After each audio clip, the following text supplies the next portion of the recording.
Good morning. We have with us Shailesh Dhuri, the CEO of Decimal Analytics. Hi, how are you doing? I am doing good. How are you doing today morning? I'm doing great. So before we get into your startup, get into your company, I would like to ask you about your educational background and the journey, your entrepreneurial journey. My education background is actually I have 6 degrees, but the most prominent is that I have done MBA from IIM Bangalore, and I have done CFA, cost accounting, and ERM, FRM, and as well as the basic qualification is BCom. So that is my qualification, and all these degrees I got about 3 decades ago. Most of these degrees. And in terms of the company, Decimal Point Analytics is now about 2 decades old company. And before Decimal Analytics, how was your journey? What were you doing? Yes. So very interesting start to my career. I started my career immediately after India's liberalization. So got to work on very interesting assignments and projects. I was part of the team that started one of the first private sector banks in India, UTI Bank, now called Axis Bank. I was also part of a team which started India's first liquid fund, that is UTI Money Market Fund. There was no liquid fund industry before that. I was also part, that was a big achievement in pre-internet days, ensuring that the money sent anywhere in India is received in Mumbai within 2 hours was a big technology challenge. We wouldn't call that time fintech. That was the first of my fintech ventures that time, to ensure that apply technology of that time to ensure money reaches Mumbai in 2 hours. Now it doesn't seem to be a big problem. It was a big problem that time. And then I got to work with the first primary dealership company in India in private sector. And then I worked with a foreign bank in Mumbai. And at that time, the entrepreneurial bug really hit me. And I, on a some whim, I thought I will leave my job and start something on my own. And but there was some thought behind it. I had been thinking about the opportunities in India as the internet came. And from 98, 99, I was thinking that the analytics and the research space in India is ripe for outsourcing. And I wanted to build something there, but there were no benchmarks available. That time, India only had IT outsourcing industry, and maybe some voice outsourcing was coming, but high-end outsourcing was not there, still part of India's landscape. But I decided to take the plunge and build a company, and that was in year 2003. I started the journey into entrepreneurship. And let me come to the next question then. How did you think about decimal analytics? What was your inspiration? How did you come up with the idea? So very interesting. So in India, internet came, I think, on 16th January 1998, and we were one of the first users of internet in India. And when I saw internet, my eyes really opened up. Before internet, getting information was a big problem. But after, when I saw that everything that you want, whether you want a company financials, at that time US company financials were available on their internet, or whether you want to know see CEO interviews, they're all available on internet. And if you want to look up all newspaper reports, they are available in internet. At click of button, I don't got to go to library. And any part of the world you can research sitting in your chair. That was a revelation for me. And then I started thinking that what it means for the young youth of India. And I was a young person that time. And I thought it will open opportunities in analytics space, in research space. And it took few years to finalize those ideas into a business venture, about 4 to 5 years. And then I jumped into this business. Right. So before jumping into the business, you obviously have had a lot of research about the industry. So, Yes. how mature do you think is the Indian market in comparison to the international market? So when I started out, even the international market was not very mature. And as of now, Indian market is mostly at a nascent stage. There are very good companies who are doing good work, but they are far and few between. Mostly, if I have to, let us say, if I rank the US market on scale of 10, 9, then India would be at about 2 or 3 at this stage in terms of applying data analytics to solving business problems. Although the cost of technology is far lower in India, like the bandwidth cost is lower, data storage cost is lower, power cost is lower, salary cost is lower, but the implementations have not yet happened at the scale that are happening in other parts of the world. And can you give us a more detailed picture of the Indian industry and the market dynamics? In India, the most of the growth in analytics is actually driven by government. If you see the initiative on Aadhaar, in initiative of having bank accounts linked, the initiative of UPI payments, now having health ID, the digital health records, all these are getting pushed down from government in terms of ensuring that the cost of delivery is low for government services, and the benefits are targeted to the particular people. And then business is joining on that bandwagon slowly but surely.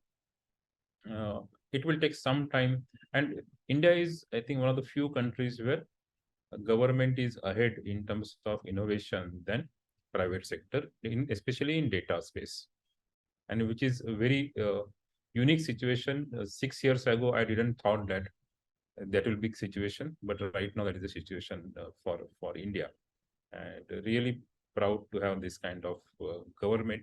But private sector needs to catch up very soon. And what do you think are the driving factors of this industry in India? So driving factor is the biggest driving factor is that India is a cost conscious country, and data analytics helps lower the cost of any delivery, whether it's food delivery or whether it's medicinal devices or financial services.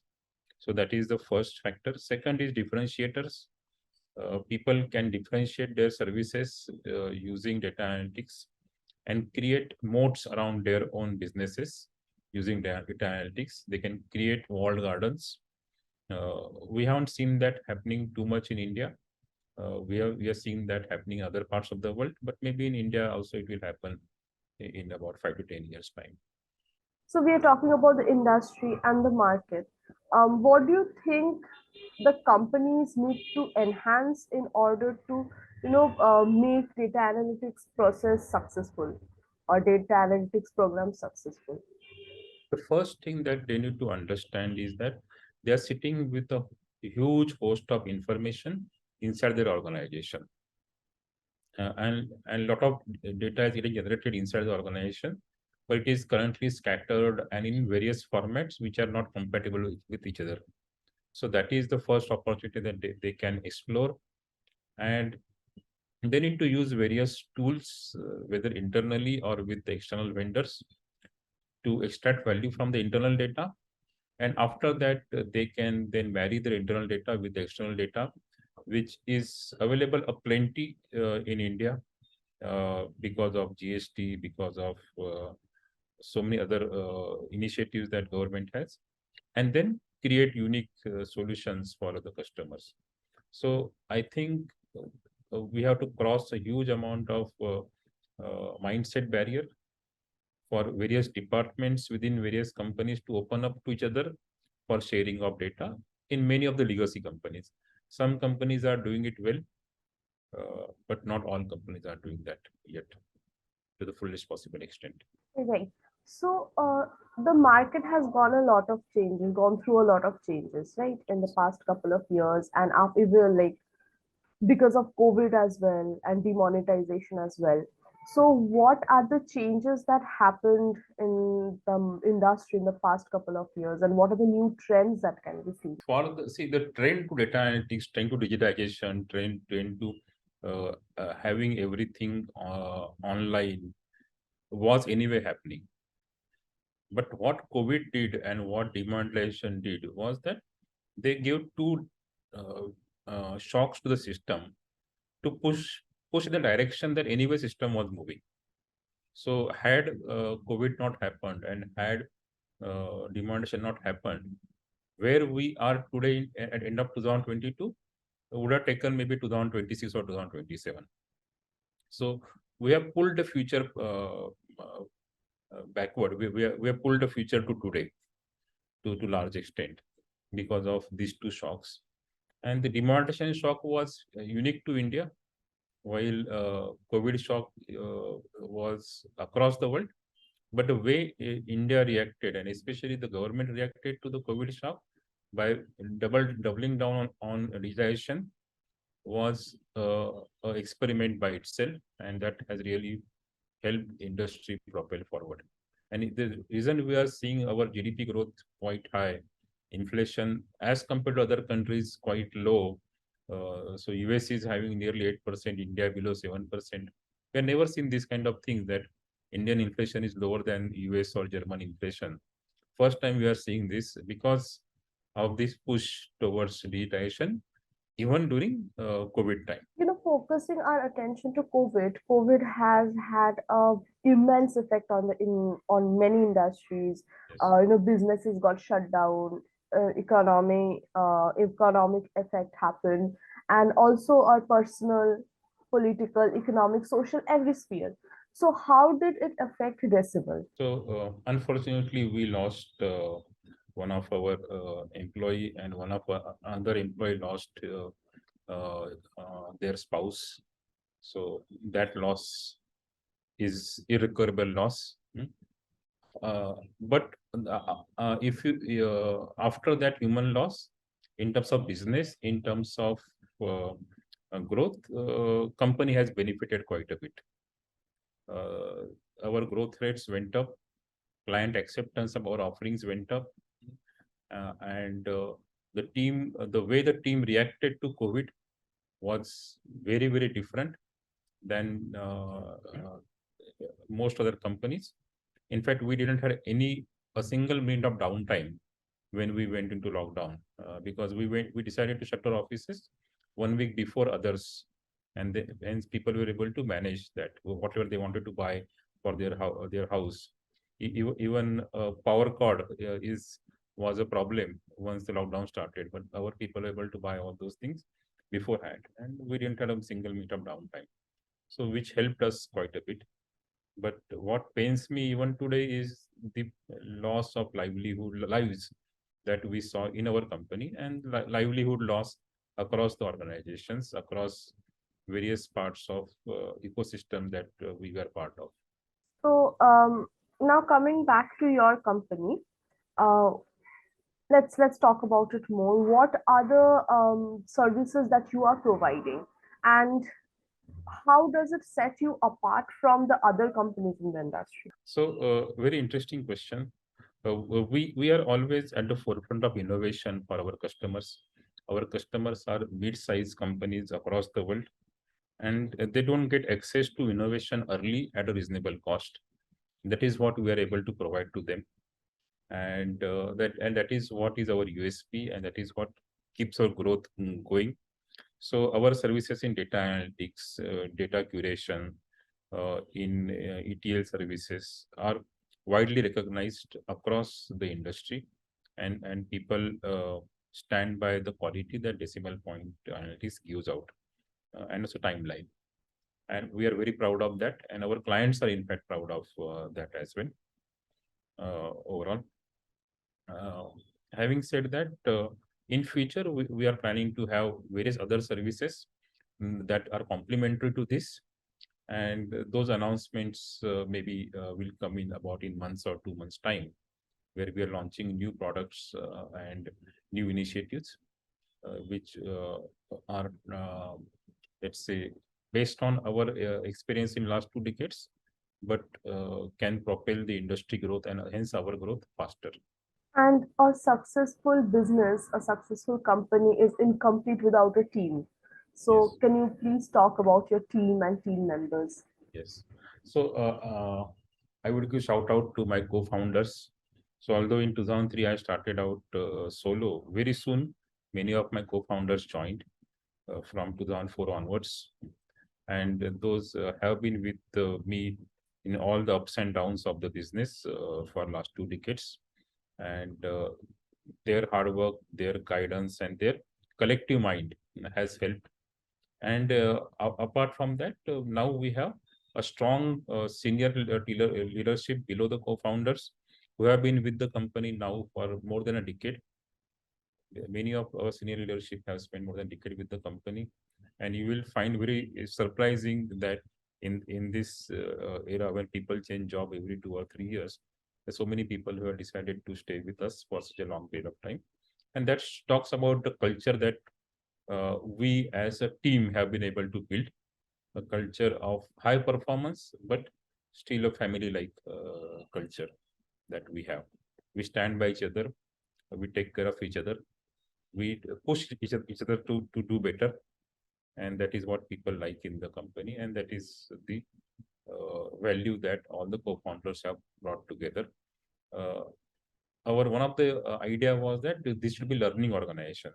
So we put a lot of emphasis on learning, and our teams are always pushed towards learning more and more skills and more knowledge, and that also helps retain us retain our talent. That is great to hear. Um, so, what are your future plans? Do you have, obviously, you have plans of expansion, pan India or international. So, what are your expansion plans and what are your future goals for the company? Yes. So currently, see, we started out in our office in Mumbai. Then we opened office in Nasik. Recently, about a year, 6 months ago, we opened office in Gift City. And maybe in India, we'll open offices in 2 or 3 other cities in next 1 or 2 years. So which could be either Indore or Nagpur. Uh, and we will keep on expanding across India. In terms of geography, international geographies, we have physical presence in UK, in US, in Canada, and pretty soon we might have additional presence in Australia, Middle East, and South Africa as well. Those are the medium-term plans in terms of international expansions. And what are your future aims and goals for the company? So I want this company to become employer of choice for the youth of the nation. We are achieving a small success in the mid-sized towns that we operate, but we want to achieve that across the country. See, India, let's say about 20 years ago, produced about 2.5 crore kids in a year. Now we need to provide those 2.5 crore kids are now 20 years old. We have to provide all of them a good quality job, right? And if a decimal point keeps on growing, then we will be doing our own contribution, a small contribution in creating jobs for the country, and high quality jobs which are satisfying the youth's growth ambition. That is my dream. Great. And so, what are your like investment status right now, and what are your future investment plans? Yes. So uh, we are a cash positive company. We are a cash surplus company. We have been profitable for nearly 13, 14 years now. Most of the years we have been reasonably profitable. And we make investments from our profits to ensure that we are able to grow rapidly. So some of the products that we are developing, uh, we'll be announcing those products in a month or two's time, which would be focusing on having cloud-based services and also our entry into Web3 services, Web 3.0 services. We had stayed away from crypto for so long. We were watching that space, but I think now that that system has gone through three crises in last 7 years. The system is mature enough to handle real innovation, and hence we will be entering that space with Web 3.0 offerings. And coming to the customer experience, how has the customer experience been for you? And you as a service provider, what are the challenges that you face? Customer experience has been reasonably good for us, especially during the pandemic period. The customer experience has been fantastic.